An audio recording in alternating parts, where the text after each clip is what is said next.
entre mentes. En total libertad, mentes expertas con visiones diferentes. A través de www.centralfmonline.com. Central FM. Equilibrio. Bellini, el único restaurante giratorio en México y el más grande del mundo, cuenta con todas las medidas sanitarias y su acceso independiente de la torre World Trade Center lo hace más seguro. Nuestra carta cuenta con la más deliciosa crema de elote, pato horneado a nuestro estilo, ribeye high choice y un pastel de queso con frutos rojos. Algo muy especial para parejas, cena romántica y cena de aniversario. Reservaciones en www.bellini.com. Venga, pa, una más, tú puedes. Lo chido es que pasando más tiempo en casa, descubrí que a mi papá y a mí nos gusta hacer ejercicio. Lo chido es que los niños sigamos nuestros sueños. Pero ¿sabes qué no está chido? Que fumes. Habla con tu familia sobre el tema. CIRT, Radio y Televisión Mexicanas. Consejo de la Comunicación, voz de las empresas. En Club Sportway ya estamos listos para recibirte y en tu regreso contamos con todos los protocolos de higiene para tu seguridad y la de tu familia. Tenemos muchas actividades para ti y tus pequeños. Más de 50 actividades, áreas libres, albercas, canchas de tenis, campos de fútbol, gimnasios, entre otras muchas más. Te esperamos en nuestras 7 sedes a nivel nacional. Búscanos en www.sportway.com.mx. ¿Estás pensando en el siguiente paso de tu carrera profesional? Llega aún más lejos estudiando el Máster Internacional en Dirección de Empresas de Universidad Europea en modalidad 100% online. Fórmate en la universidad privada más innovadora de España y obtén un título internacional. Inscríbete ya. Plazas limitadas. Más información en www.centralfm.lat. Universidad Europea. Ven más allá. Usar cubrebocas se agradece. Porque así evitas el contagio de enfermedades. Por usar cubrebocas, gracias. Asegurándote que cubra tu boca y nariz. Gracias por usar cubrebocas. Y por ponerlo y retirarlo con manos limpias. Unidos somos uno, un solo México. CIRT, Radio y Televisión Mexicanas. Los nuevos paradigmas laborales colocan al colaborador al centro de toda organización. La revista Universo Capital Humano potencia su talento y el desarrollo de tu negocio. Adquiérela en Sanborns o suscríbete al 4431-5840. Universo Capital Humano es una publicación de Gin Media. A través de www.centralfmonline.com. Central FM, equilibrio. For all those of you who voted for President Trump, I understand the disappointment tonight. I've lost a couple times myself, but now let's give each other a chance. It's time to put away the harsh rhetoric, lower the temperature, see each other again, listen to each other again. And to make progress, we have to stop treating our opponents as our enemies. They are not our enemies. They are Americans. They're Americans.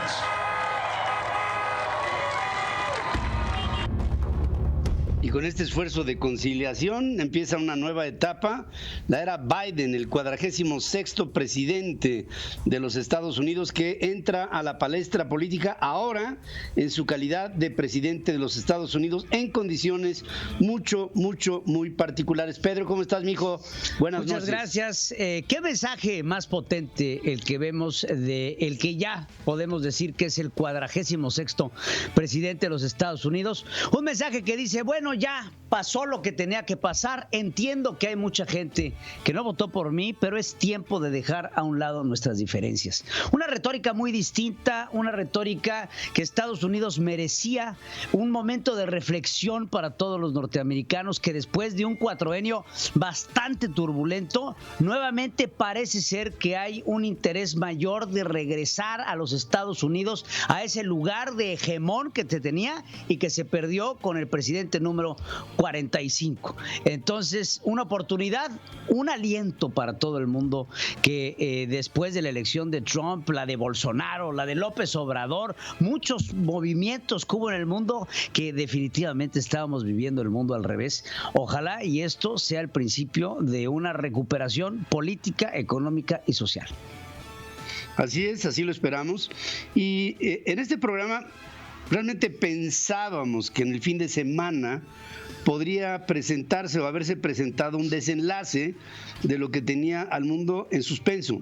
Y de hecho se dio, con los puntos que da Pensilvania, con los puntos que da Nevada, con la ratificación de algunos estados que estaban en la polémica de esta retórica, hablando de la confrontación del presidente Trump, que desde sus instalaciones en la sede de la Casa Blanca reniega de los resultados y sin presentar absolutamente ningún argumento sostenible en un discurso en el que apelaba a la credibilidad de las elecciones, las cadenas, en un hecho inédito en la historia, las cadenas de televisión que lo estaban transmitiendo tomaron la decisión de dejar la transmisión porque lo que estaba haciendo el presidente Trump era misleading, es decir, era un liderazgo que llevaba al país a una información que no era la adecuada y lo sacaron del aire.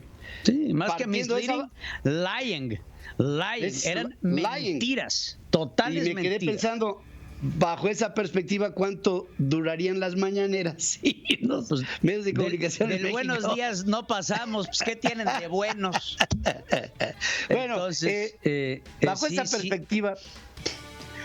perspectiva, mijo, es que pensamos en un diplomático de carrera, pensamos en alguien que en el mundo de las relaciones exteriores de México ha tenido experiencias en Asia-Pacífico, ha tenido experiencias en Europa, en Luxemburgo, en la Unión Europea, en los Estados Unidos, como asesor político de la Embajada de México en los Estados Unidos, como cónsul en Austin durante 8 años. Una persona que en la vida diplomática ha destacado por su conocimiento, por su entendimiento de cómo es que se mueve la vida diplomática en todas partes del mundo y en diferentes épocas de nuestra historia. Y me da un enorme privilegio el poder presentar a la embajadora Rosalba Ojeda y Cárdenas, que es una mujer de una gran presencia en el cuerpo diplomático mexicano, que ha vivido muchas de las experiencias que en este momento nos hacen falta echar mano para que ella, con su visión, nos dé un análisis, una perspectiva y una proyección de qué es lo que viene después de este resultado en el que Joseph Biden se convierte en el siguiente presidente de los Estados Unidos. Embajadora, me da un enorme gusto recibirte en este programa. Muchas gracias por estar con nosotros. Muchas gracias a ustedes por la invitación. Buenas noches, qué gusto saludarlos y saludar a su auditorio. Buenas noches. Oye, pues, para calentar motores, querida amiga embajadora, yo quisiera que le hicieras un análisis de lo general a lo particular a nuestro público. Porque hay muchas personas que se preguntan, ¿y por qué tanto hincapié en hablar de las elecciones en los Estados Unidos? Nosotros somos México, Estados Unidos pues es otro país. ¿Por qué es tan trascendental lo que se está dando en los Estados Unidos para el mundo y en este caso para los vecinos del sur? Claro que sí. Pues yo creo que primero me gustaría recordar que México es un país de pertenencias múltiples, que estamos en Norteamérica, que somos parte de América Latina, que tenemos una Riviera Pacífica que nos coloca en una posición privilegiada y una hacia el Caribe. Entonces, nuestras 4 fronteras son muy importantes, pero particularmente pues nuestra frontera con Estados Unidos es la que nos hace que tengamos un interés muy específico en lo que ocurre al norte del país. La geografía nos puso al lado, pero pues nosotros también podemos elegir, es como la familia, pues tenemos los parientes que nos tocó tener pero nosotros elegimos con quienes queremos ser cercanos, etcétera. Y bueno, pues en este caso, hace mucho que el rumbo de México se encaminó hacia el norte, y por eso es tan importante para nosotros esta relación con Estados Unidos, y nos importa mucho lo que ocurra ahí, y particularmente pues para nosotros esta elección es muy importante porque ya hemos tenido 4 años un tanto cuanto difíciles con el presidente Trump, y ahora pues el cambio nos augura un cambio que queremos, que esperamos, en fin. Entonces, pues este es, yo diría que es la importancia que tiene nuestro vecino del norte y por qué seguimos con tanto interés lo que ocurre ahí. Una pregunta que creo que es una pregunta que veo mucho en redes sociales, veo mucho que la gente está haciendo. Ya los resultados, aunque no son oficiales de manera, vamos, ya el gobierno que haya salido a decir que ganó Biden, son irrefutables. Joe Biden tiene 290 votos sobre 214 que tiene Donald Trump en el momento en el que estamos hablando. Todavía North Carolina, Alaska, que tiene 6 votos electorales. Carolina del Norte, pues sí tiene una importancia, pero no va a llegar Donald Trump. No hay manera, ya no hay manera de que Donald Trump se haga el triunfo. Seguramente habrá pataletas y habrá muchas cosas que tendrán que dirimirse en la Suprema Corte de Justicia de los Estados Unidos, pero es un hecho que Joe Biden ya es el presidente. Hemos visto Emmanuel Macron, Angela Merkel, Justin Trudeau, los líderes del mundo a felicitar al candidato ganador. Por parte del gobierno mexicano, estamos en mutis. Nadie en el gobierno, por una indicación que me quiero imaginar viene desde arriba, ha hecho un pronunciamiento en contra de un presidente electo en los Estados Unidos, que es nuestro principal socio. ¿Cuál sería la reacción, diplomáticamente hablando, la reacción correcta del gobierno mexicano, por un lado, y qué mensaje le da al mundo el gobierno mexicano cuando ante las elecciones bolivianas, en donde sabemos que atrás estaba un hombre como Evo Morales, ante el constituyente chileno, y así el gobierno mexicano inmediatamente reacciona con loas, inmediatamente reacciona con el gobierno cubano y con el socio comercial más importante de México, del que dependemos económicamente, no hay tanto como un saludo de cortesía?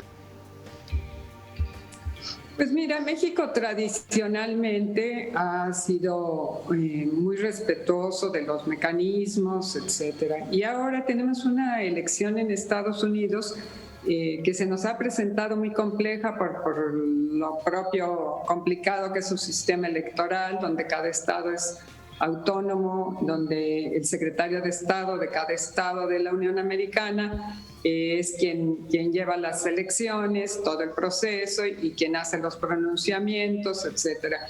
Y faltan aún pues de definirse esos estados que mencionabas, Georgia también, y en fin. Y luego el presidente Trump ha decidido que la elección no se ha acabado, que la elección continúa porque él va a cuestionar y llevar ante las cortes este proceso judicial, pero que se va a demorar. Y se va a demorar y él lo llevará hasta la Suprema Corte si es necesario, entonces va a depender qué reacción hay en cada estado. El sistema judicial de cada estado irá definiendo si procede o no procede el recuento de votos, etcétera. Entonces, bueno, pues no se ha terminado formalmente y falta para que se termine.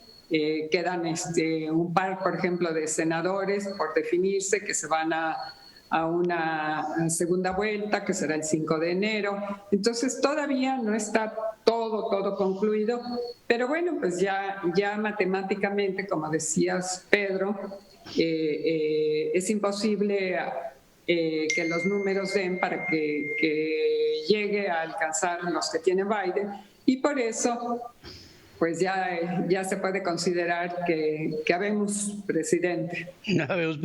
Ahora, yo voy de acuerdo con este análisis que tú haces de que estrictamente no se ha dado oficialmente el resultado, como también aquí ya lo analiza Pedro Mijo, pero Yo me imagino que ese mismo análisis y esas variables de la ecuación las habrán visto en Alemania, las habrán visto en el Reino Unido, las habrán visto en Francia, las habrán visto en los lugares en donde ya hubo un pronunciamiento en el que ya midieron y están absolutamente seguros de que la felicitación y el reconocimiento. Angela Merkel dice, es que ya no trabajaremos de prudentes. O sea, no estamos hablando de prudencia. Dice Angela Merkel, trabajaremos muy ágilmente con el presidente Biden y con Kamala Harris, como dando por hecho que la evaluación de las variables se ha considerado, pero que es irremisible, es irremediable. Tú conoces muy bien Europa, conoces muy bien la dinámica de los países de la Unión Europea, has servido para la comunidad desde el lado mexicano, pero este exceso de prudencia, desde mi punto de vista, y creo que también era de Pedro, podría haber sido un momento para aprovechable ante lo que criticábamos anteriormente de la administración del presidente López Obrador, de que se había ido completo hacia Trump y no había considerado en ningún momento la postura demócrata previo a las elecciones. Entonces yo creo que era como era una gran oportunidad para enmendar. Bueno, ya la regamos, pero pues le enmendamos tantito. No sé si con esto lleguemos a un punto. No quiero forzar las cosas, pero sí creo que era una buena oportunidad diplomática para decir lo que acabas de decir tú, presidente, habemos y pues vuelta a la página de otra cosa, ¿no? Pues sí, yo creo que hubiera sido importante aprovechar esa coyuntura. Sí. Pero les voy a contar algo que nunca he contado, que mientras hablaban... Venga. Déjame saco las palomitas. A ver. Me hizo recordar algo que ocurrió en el año de 92. En ese momento les quiero recordar al auditorio, porque pues sé que hay mucha gente muy joven que ni recuerda ese año o eran muy pequeñines. Era la elección en los Estados Unidos también, y nosotros veníamos de la negociación del TLC. Nuestro presidente y el presidente Bush tenían la mejor de las relaciones, y de ahí para abajo todo el gabinete, pues con sus contrapartes, había tenido la oportunidad debido a esa negociación, tener muchísimas reuniones, nos sentamos a las mesas muchas veces a discutir los temas, etcétera. Entonces había una gran simpatía ya, conocimiento de los canadienses y de los americanos, porque estábamos los tres sentados ante una mesa de negociación. El canciller era Fernando Solana y yo estaba como directora general para América del Norte. Y un par de días antes de la elección me llamó el secretario a su oficina y me sentó ahí enfrente de él y me dijo, a ver, ¿quién va a ganar la elección? Y le dije, Clinton, sin titubear. Y me dijo, no, ¿estás segura que Clinton? Sí, estoy segura. ¿Y por qué estás segura?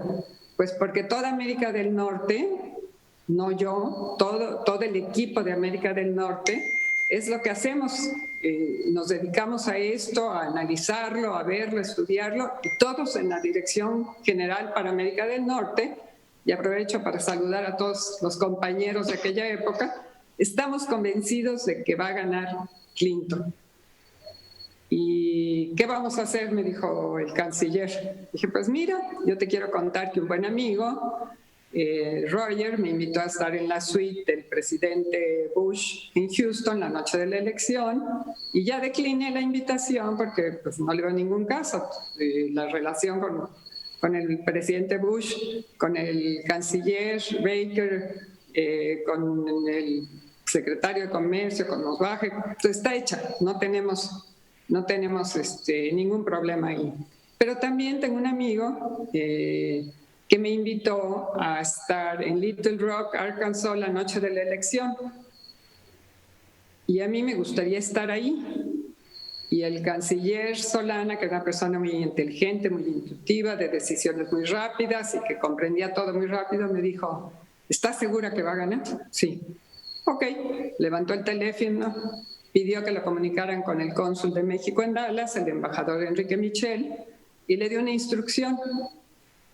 Va para allá, Rosalba Ojeda, usted por favor compre, ella le dirá en qué vuelo llega, y usted compre un par de boletos, uno para usted, uno para ella, y ella le comentará de qué se trata. Van en una misión secreta, no comente ni con su esposa a dónde va, y ya estaré hablando con ustedes. Y así fue. En ese momento, oficialmente yo viajé a Dallas. Eso fue lo que instruyó el canciller, comprarme un boleto a Dallas.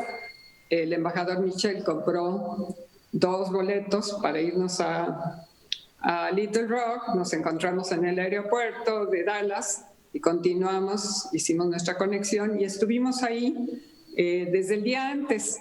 Hicimos todas las conexiones que habría que hacer a través de este amigo que nos invitó.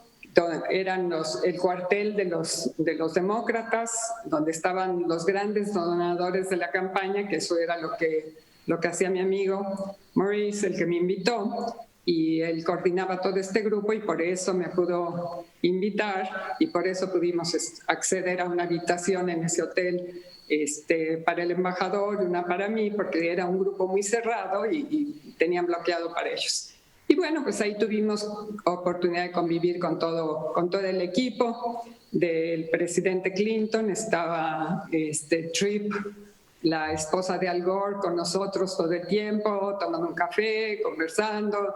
Estaba Stephanopoulos, que después fue su vocero, en fin, hoy colega de ustedes. Estaba Mary, una chica jovencita que era la secretaria. Y en fin, pues armamos ahí toda una relación durante 2 días. El día de la elección me llamó el secretario a eso de las 4 de la tarde y me preguntó cómo iban las cosas. Les recuerdo que en esa época no había CNN, no había nada, había noticieros en las noches y en las mañanas y era todo lo que había, pero no se podía seguir la información como se puede seguir hoy en día en tiempo real todo lo que ocurre en todos lados. En ese momento pues habría que esperar a los noticieros nocturnos.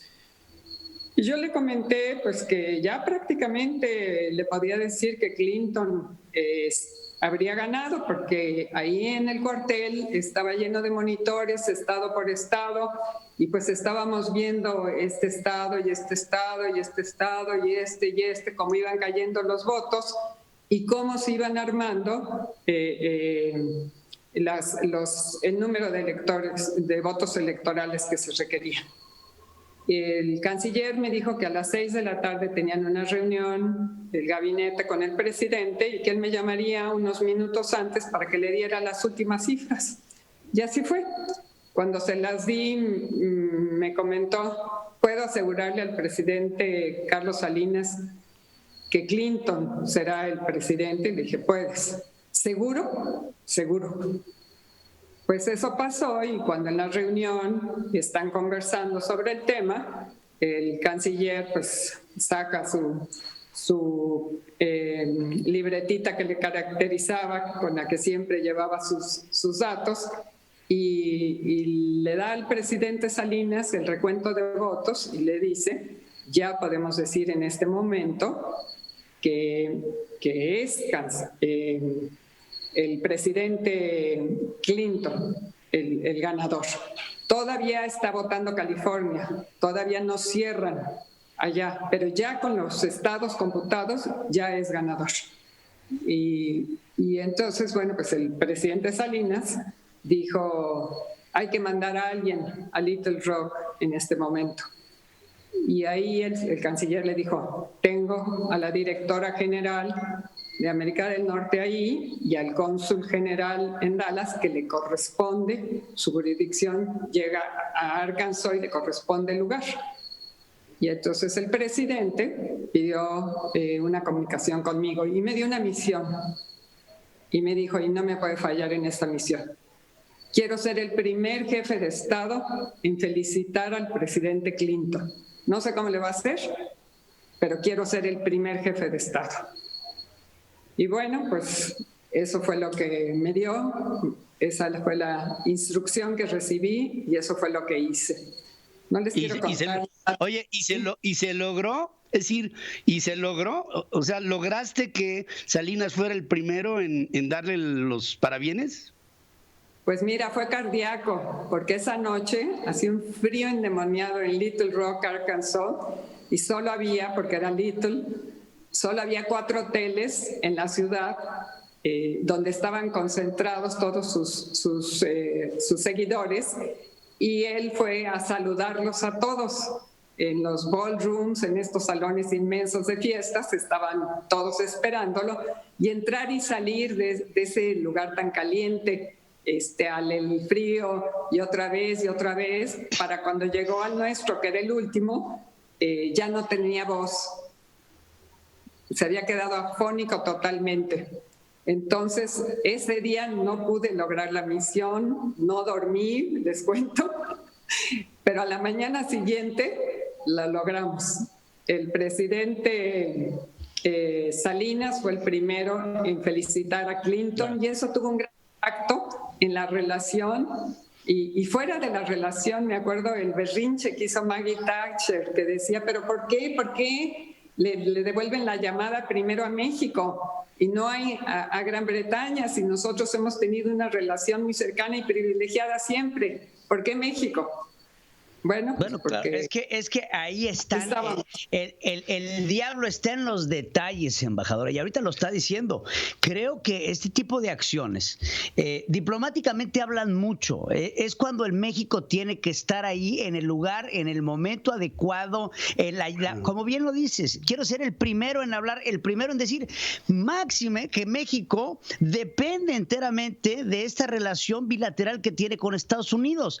Estados Unidos sigue siendo el socio comercial más importante de México. Dependemos de ellos en remesas, dependemos de ellos en turismo, dependemos de ellos con nuestros excedentes petroleros, o sea, hay tanto está at stake, tanto está en el juego con esta relación que no podemos estar jugándole a queremos vender caro el amor de Andrés Manuel, porque esa es la tónica que se está vendiendo. No es de vender caro o no vender caro el avión, es el tener el oficio diplomático. Ahora, yo quiero cambiar el tema rapidísimo en esto de las elecciones, porque mucho se ha estado hablando en estos momentos de que Estados Unidos necesita una reforma importante en sus procesos electorales. Hay personas que ven este sistema de cómputo de votos electorales por estado, por población, por lugar, muy complicado, los mail-in ballots, que si voto por correo, que si voto presencial, que si voto anticipado, que si voto en el lugar.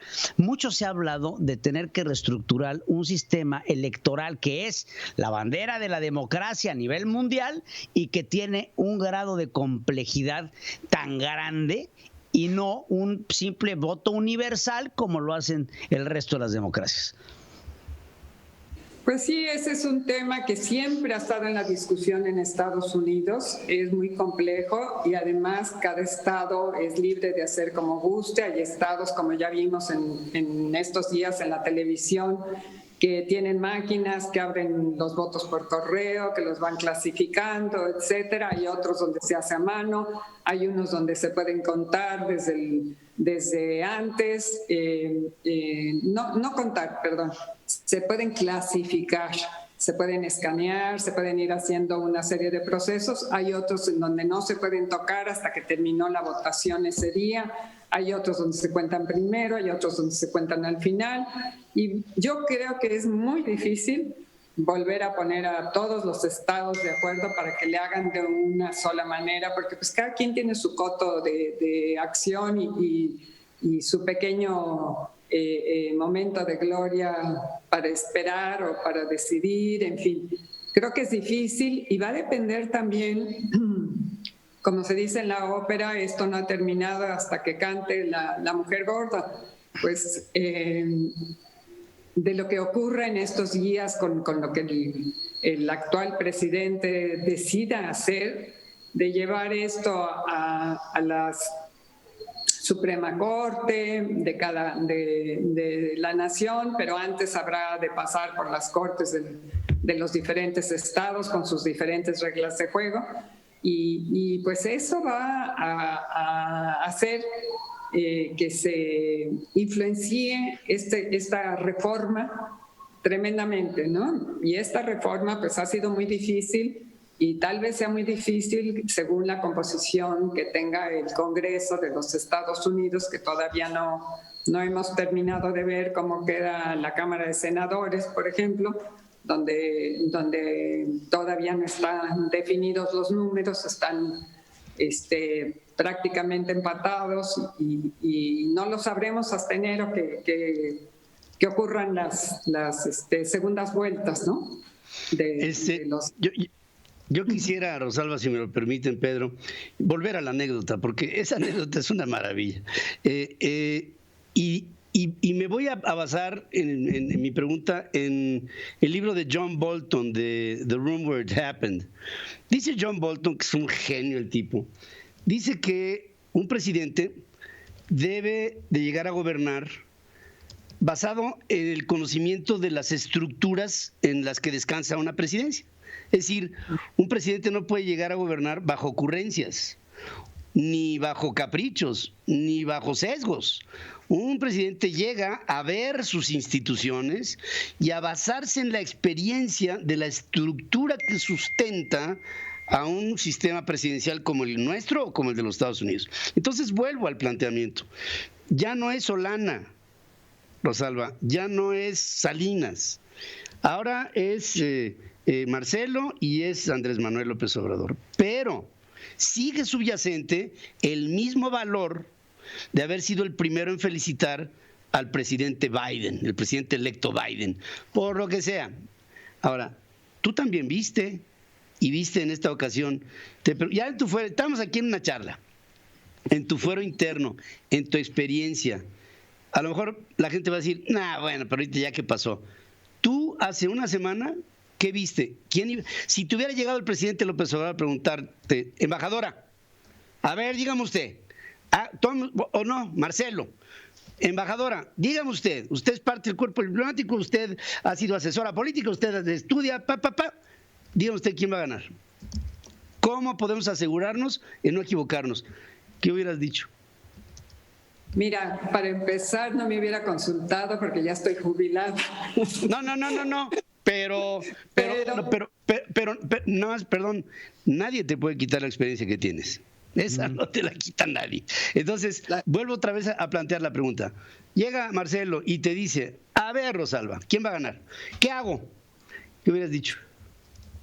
Yo le hubiera dicho que buscara un acercamiento con el equipo de Biden, que habría que estar cercanos a ellos, porque pues, precisamente estos procesos no sabe uno quién va a ganar, las encuestas se suelen equivocar, hay muchas cosas. Esta elección en particular fue atípica, fue una variante. Yo que le concedo una gran importancia a la historia, pues sé que, por ejemplo, esta no es la primera elección que tiene Estados Unidos bajo una pandemia. Ya ocurrió en 1918 bajo la llamada gripe española, en donde la gente se quedó en casa y no salió a votar. No había las facilidades que hay ahora de hacerlo por correo, votos adelantados, etcétera, y simplemente acudieron muy pocos a las urnas. Pero aquellos que acudieron a las urnas votaron por un cambio. Las dos cámaras estaban en manos de los demócratas y pasaron en ese momento a manos de los republicanos. Entonces, pues asomarnos a la historia siempre nos ayuda, nos da una luz de lo que puede pasar, etcétera. Y yo creo que México debe de siempre pensar pues, que cualquier resultado es posible y no se pueden tener todos los huevos en una sola canasta. Hay que abrir los caminos que se requieran para estar muy cercanos. También en los momentos que se debe de estar cercanos a los otros, ¿no? Sí, porque nada más para cerrar esto, porque es también tradicional, y esto lo ha visto Pedro, que le encanta este juego diplomático, lo has visto tú toda la vida, en muchas ocasiones, en la vida de la diplomacia mexicana. Son los diplomáticos los que le dan el andamiaje a la Secretaría de Relaciones Exteriores, pero después son los políticos los que encabezan a esa misma secretaría, no forzosamente profundamente conocedores del tema diplomático per se. Digamos, manejan el tema político local, pero inteligencias preclaras como la del propio Fernando Solana, que pues me tocó también conocer como tú, y que era un hombre que era apto en la banca, en la diplomacia, en la vida política, en lo que... Digo, era un genio el tipo, ¿no? Era un hombre muy chispeante en sus ideas. Gurría, otro que pues tú conoces también muy bien, que era un tipo muy intuitivo, un camaleón, que si hablaba en francés, bueno, parecía Charles de Gaulle, y si hablaba en inglés parecía el presidente de los Estados Unidos. O sea, un tipo muy mimético. Pero la idea misma de haber tenido ahora el escrúpulo de la relación bilateral, cuando se están cambiando reglas de nuestro lado, cuando hay protestas de empresas norteamericanas y canadienses y europeas por lo que pasa en México en términos energéticos, de inversión de infraestructura, etcétera, yo pienso que hay que ser muy cuidadosos en la diplomacia, Rosalba. Y esta pregunta con la que empezó este programa, pues es una pregunta clave, porque estamos en falta desde nuestro entender, lo que te plantea Pedro y lo que te planteo yo y lo que está diciendo el público, que les encantó tu anécdota, porque hubo la previsión. Y fíjate, de alguien que no mencionamos y que no puedo decir que me llevé bien con él, pero el tipo era brillante. Salinas tuvo una virtud ahí, que le creyó a Solana. Así como la virtud que tuvo Solana de creerte a ti, en este momento, pues, ¿quién cree en quién bajo la experiencia de qué? ¿De quién? Pero es que ¿de quién? Tenemos a un... Hablábamos la embajadora y yo antes de entrar al aire sobre la diferencia entre muchos embajadores de carrera y muchos embajadores a la carrera. En este caso tenemos a un canciller, Marcelo Ebrard, que sus relaciones internacionales están basadas en negociaciones económicas en donde se acaba llevando para su bolsillo lo que puede en la compra de pipas para gasolina, en la compra de trenes que no machan con los rieles de la línea dorada, en la compra de medicamentos para el Instituto Mexicano del Seguro Social, en donde ve la Secretaría como un negocio. Pero espérame, pero sí apoyó a la Hillary cuando estaba recluido en Europa, esperando que se les olvidara cuando lo que se robó de la línea 12, ¿no? El asunto es que no tenemos un embajador que sepa de lo que son las relaciones internacionales, de lo que es la relación bilateral. Ahorita estoy leyendo en redes sociales y les tengo la nota. Ya el embajador, ya el presidente dio una reacción desde Tabasco, a donde fue a pasearse en un helicóptero, porque no fue para bajarse con el pueblo. Y entonces dice, es muy pronto para felicitar al ganador, porque a nosotros nos pasó cuando nos robaron la elección. Me doy, pero lo mismo pensé, yo dije, no puede ser, así habló el resentido. Entonces, como en el 2006 la gente, los líderes de Estado, los jefes de Estado, se fueron y volcaron a felicitar a Felipe Calderón, que me quiero imaginar que ahí está su trauma, entonces él no lo quiere hacer, aunque ya no den los números. ¿Qué piensas, embajadora, de esto? Es un horror. Mira, yo te diría que el canciller Ebrard tiene una formación de internacionalista, que la embajadora en Washington, Marta Bárcenas, es una embajadora de carrera experimentada. Yo desconozco qué conversaron entre ellos, no sé qué estrategia tienen y qué estrategia siguieron. Pero uno pensaría, bueno, que cuando ya Trudeau, Macron, Merkel, etcétera, están dando por ganador a Biden, pues que ya es suficientemente seguro hacer una felicitación correspondiente, porque somos los vecinos, porque tenemos un acuerdo comercial, porque dependemos en muchas cosas de Estados Unidos. Ya simplemente por la política de buen vecino, pues nos corresponde hacernos presentes.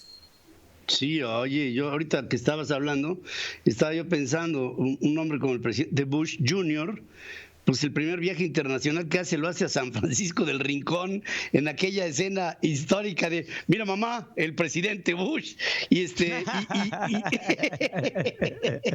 ¿y qué pasó, mi rey? Y bueno, en fin, podríamos hablar aquí de anécdotas diplomáticas todo el tiempo, pero lo que sí pienso, y es pregunta, yo veo a un Temec que puede empezar a tambalearse si es que siguen las posturas de Manuel Bartlett con quienes construyen gasoductos, si es que siguen las posturas de no respetar las rondas petroleras, si es que siguen las posturas de ver a los generadores eólicos como reiletes que estropean el medio ambiente, la escenografía de la rumorosa. Si vemos todo esto, pudiera venir un jalón. Y es pregunta, un jalón de un gobierno. Yo creo que Biden, no sé si estés de acuerdo conmigo, Rosalba, va a tener un gobierno muy ortodoxo, muy by the book. Y by the book puede, con esta idea estricta de exigirle a México más de lo que aparentemente Trump no le exigió al actual presidente mexicano. Cada vez de que hablaba Trump de Enrique Peña Nieto, lo desdeñaba. Ese capitalista, yo no quiero hablar con él. Este es un great guy, dice de Andrés Manuel López Obrador. A lo mejor López Obrador está un poco adormilado por la idea de que lo han tratado muy bien y a lo mejor le llega una dura con una posición más ortodoxa y más exigente. No sé si lo veas igual. Pues mira, yo creo que México, bajo las circunstancias, hizo una negociación ejemplar, hizo una negociación que fue pues modelo. No teníamos mucho margen de maniobra. Estados Unidos decide que ese acuerdo no le gusta y quiere negociar uno nuevo. Y el nuevo negociador pues hizo lo que tenía que hacer, sacó la casta, trabajó y buscando el mejor acuerdo que se pudiera, pero las circunstancias no eran fáciles. Tanto Canadá como México tuvieron dificultades para llegar a este acuerdo y recuerden cómo se hizo cardíaco y que ya casi está,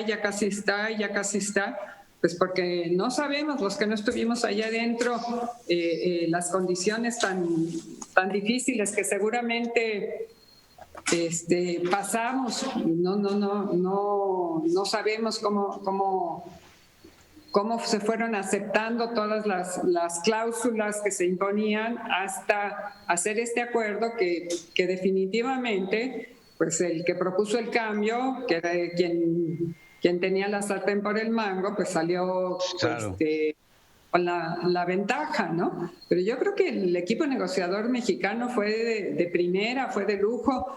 Yo creo que esa es una historia que habrán que escribir, porque es muy difícil hacer una negociación. Si nos costó mucho trabajo hace 20 años que había una voluntad más grande, pues cuando no la hay y cuando sabemos que quieren aventajarnos, es mucho más difícil. Fue para el secretario de Economía pues algo muy difícil lograr a este acuerdo. Y yo creo que hicieron lo mejor que se podía en esa negociación.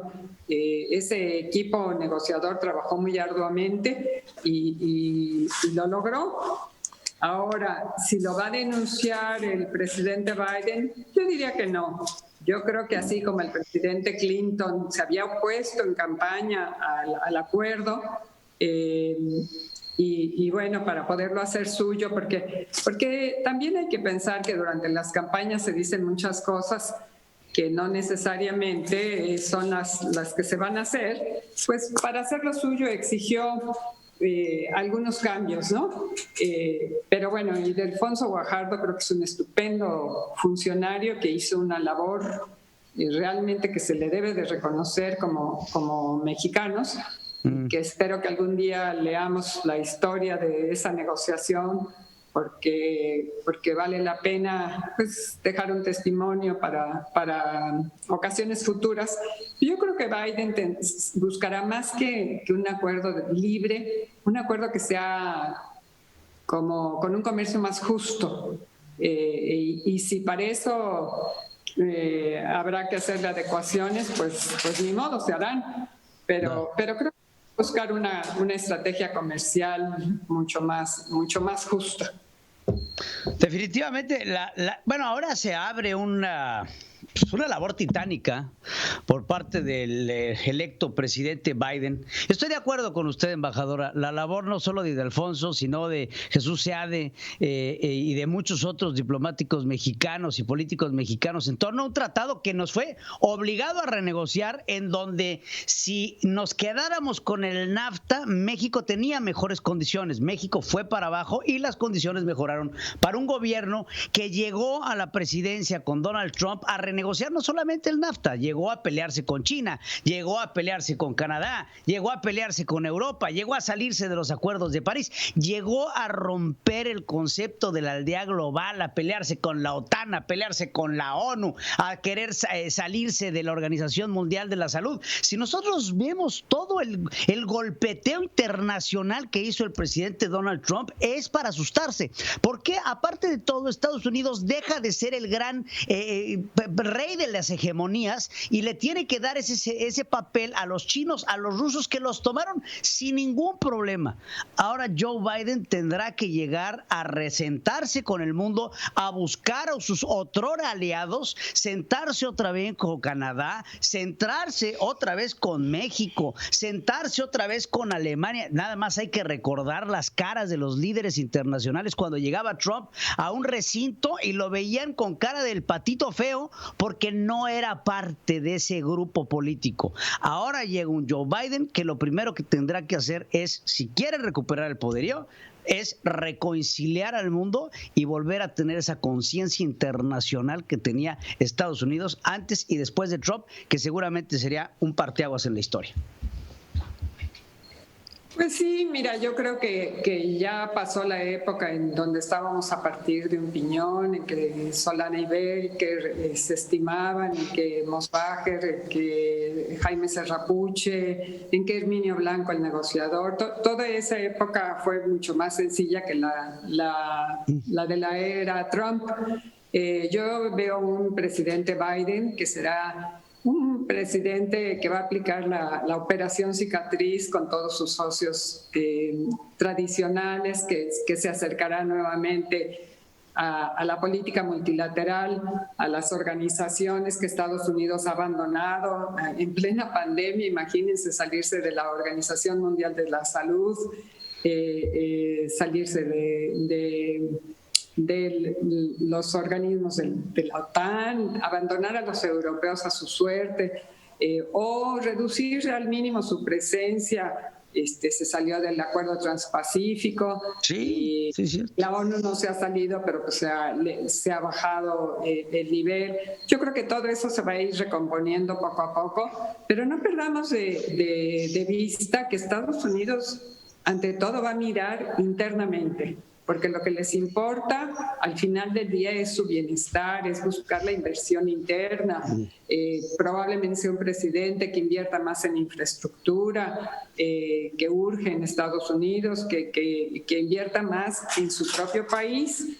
Hará, pues sí, la relación con China, que es su principal socio competidor, comercialmente hablando, pero será una relación más respetuosa, no será a base de golpes, no será a base de tuitear que las cosas más insólitas a cualquier hora del día o de la noche, y que cambien la jugada y que destanteen todo lo que está ocurriendo. Yo creo que va a ser un presidente pues mucho más reflexivo, pero sí, su foco va a ser internamente. También tiene mucho que recomponer dentro del país y hay aspectos que se han abandonado, como el aspecto educativo, el tecnológico.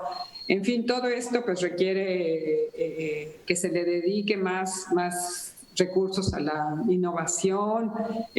Todas estas cosas domésticas yo creo que van a ser más importantes, y luego pues cuestiones como buscar que las corporaciones paguen los impuestos que les corresponde, distribuir esa carga impositiva mejor.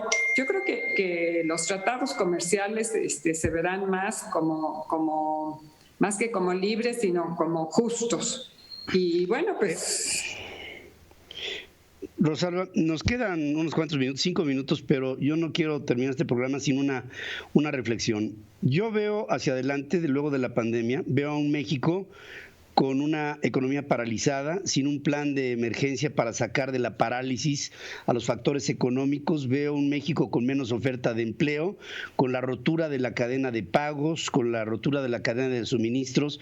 Veo un México emproblemado, con un presupuesto muy magro, con gobernadores protestando porque no recibirán recursos suficientes, con una recesión que seguramente se podrá conservar desafortunadamente hasta final de esta administración. Y entonces veo a un México que pudiera ser un exportador neto de mexicanos hacia los Estados Unidos, presentando un problema migratorio tremendamente complejo para la frontera común México-Estados Unidos.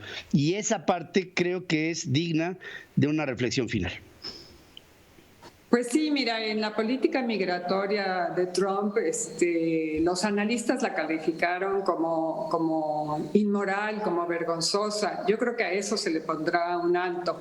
El presidente Trump Biden va a ser más justo en su política, va a ser más humano, pero eso no quiere decir que va a abrir las puertas de par en par y que todos son bienvenidos, etcétera. Yo creo que habrá orden, que habrá cordura, que se respetarán cuestiones que no se venían respetando, como los asilados políticos, abrirles espacios a estas personas que llegan en busca legítimamente de asilo, no los asilados económicos, sino los asilados políticos, porque esos asilados están en peligro sus vidas por persecuciones. Entonces yo creo que se cambiará esto, se pondrá orden, pero no se debe de interpretar como una política de puertas abiertas donde todos son bienvenidos y aquí cabemos todos, ¿no? Yo creo que va a ser una política migratoria pues acotada, respetuosa de las leyes, respetuosa de los procesos, pero bueno, pues ya no nos impondrán condiciones onerosas en la frontera para los migrantes. Biden ha dicho que que buscará las raíces de la migración y las atacará. Entonces tiene un plan del que ya han hablado sus asesores para el Triángulo Norte de Centroamérica, donde se le invertirá a los países, a Guatemala, a Honduras, a El Salvador, para que no expulsen a estos migrantes que son migrantes económicos, que salen porque se mueren de hambre. Yo que estuve como embajadora en Guatemala, vi lo que ocurre en esa frontera muchas veces y pues es muy difícil y uno tiene que entender a estas personas que desesperadas buscan cómo subsistir, que lo que importa para ellas es poder comer, porque se mueren de hambre, porque no hay opciones, porque su país no les puede dar esas opciones. Entonces, yo sí creo que va a haber una política más humana, pero más controlada también. Pues, embajador, ha sido un placer. El sustrato de esta plática es, y te lo dice el público, hasta el perro lo dice, que tienes que escribir un libro. y que tienes que estar más en los medios de comunicación, y por lo mismo te queremos hacer una invitación para que constantemente, si tú nos lo permites, hagamos consultas contigo, porque tu experiencia, tu visión, tu forma de ver las cosas en la diplomacia mexicana te han hecho ser lo que eres, una mujer de una enorme experiencia diplomática, de carrera, una de estas mujeres que han hecho su camino al andar, y que en ese andar hay tantas cosas tan interesantes que compartir y tantas experiencias que capitalizar en este mundo tan lleno de sorpresas. Te agradecemos muchísimo tu presencia aquí con nosotros esta noche. Muchas gracias a ustedes. He disfrutado mucho la charla con ambos y espero que el público también la haya disfrutado. Buenas noches. Estoy seguro que sí. Rosalba, y yo te agradezco muchísimo, embajadora, tu presencia aquí con nosotros. Rosalba Ojeda y Cárdenas, una mujer de nuestro tiempo que ha hecho mucho por México en su mundo diplomático. Gracias y buenas noches, Rosalba. Gracias. Muchas gracias, embajadora. Gracias, Pedro. Pues qué anécdota, ¿eh? Sí. Qué gran bagaje de esta mujer que pues tiene puntos de vista. Fíjate con qué categoría nos mandó al cuerno en 2-3 preguntas, pero tiene esa capacidad para conciliar, para hacer puentes, para construir, para no hacer comentarios denostativos, y aquí nos lo ha demostrado el día de hoy con gran habilidad. Pues ojalá y México tenga la cordura para organizar una operación cicatriz en este momento que tanto se va a necesitar por el bien de nuestro país, en un momento de recuperación económica. Y bueno, agradecer la experiencia de una embajadora de carrera que claramente sabe cómo se tienen que pintar las cosas en el mundo de la diplomacia, donde decía Henry Kissinger, el mundo el arte de la diplomacia es el arte del buen mentir. Exacto.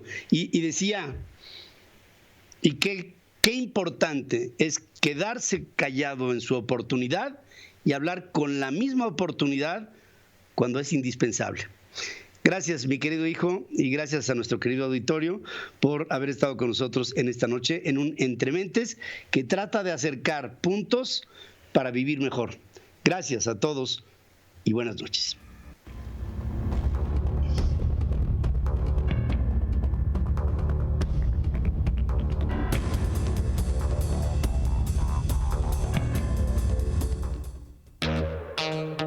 ¿Estás pensando en el siguiente paso de tu carrera profesional? Llega aún más lejos estudiando el Máster Internacional en Dirección de Empresas de Universidad Europea en modalidad 100% online. Fórmate en la universidad privada más